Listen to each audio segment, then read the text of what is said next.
how to transfer a photo from this phone onto that one using NFC or near field communication. So first of all, start NFC on both phones. NFC is here, start it.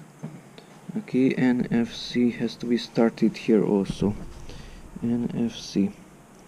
Okay, now the picture is here in the gallery, so open up the gallery.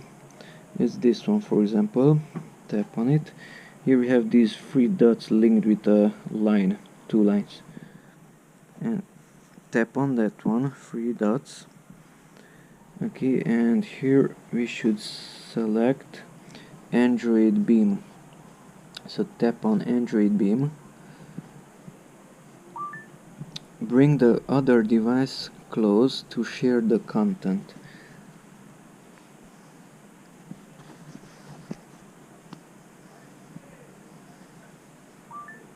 Now it worked on this part,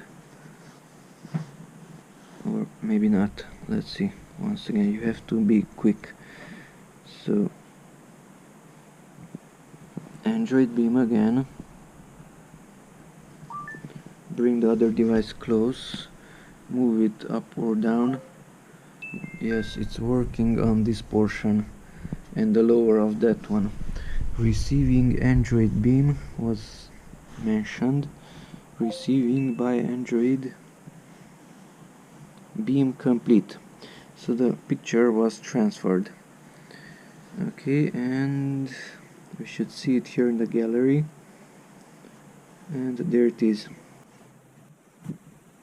That's the picture transferred from here onto there through NFC, near field communication. Now if you want, you can disable the NFC. NFC is disabled here also. Beam complete, tap to view. You can view it with the gallery. Okay, and there's the picture. Okay, so that's how to transfer a picture between two phones using the near field communication.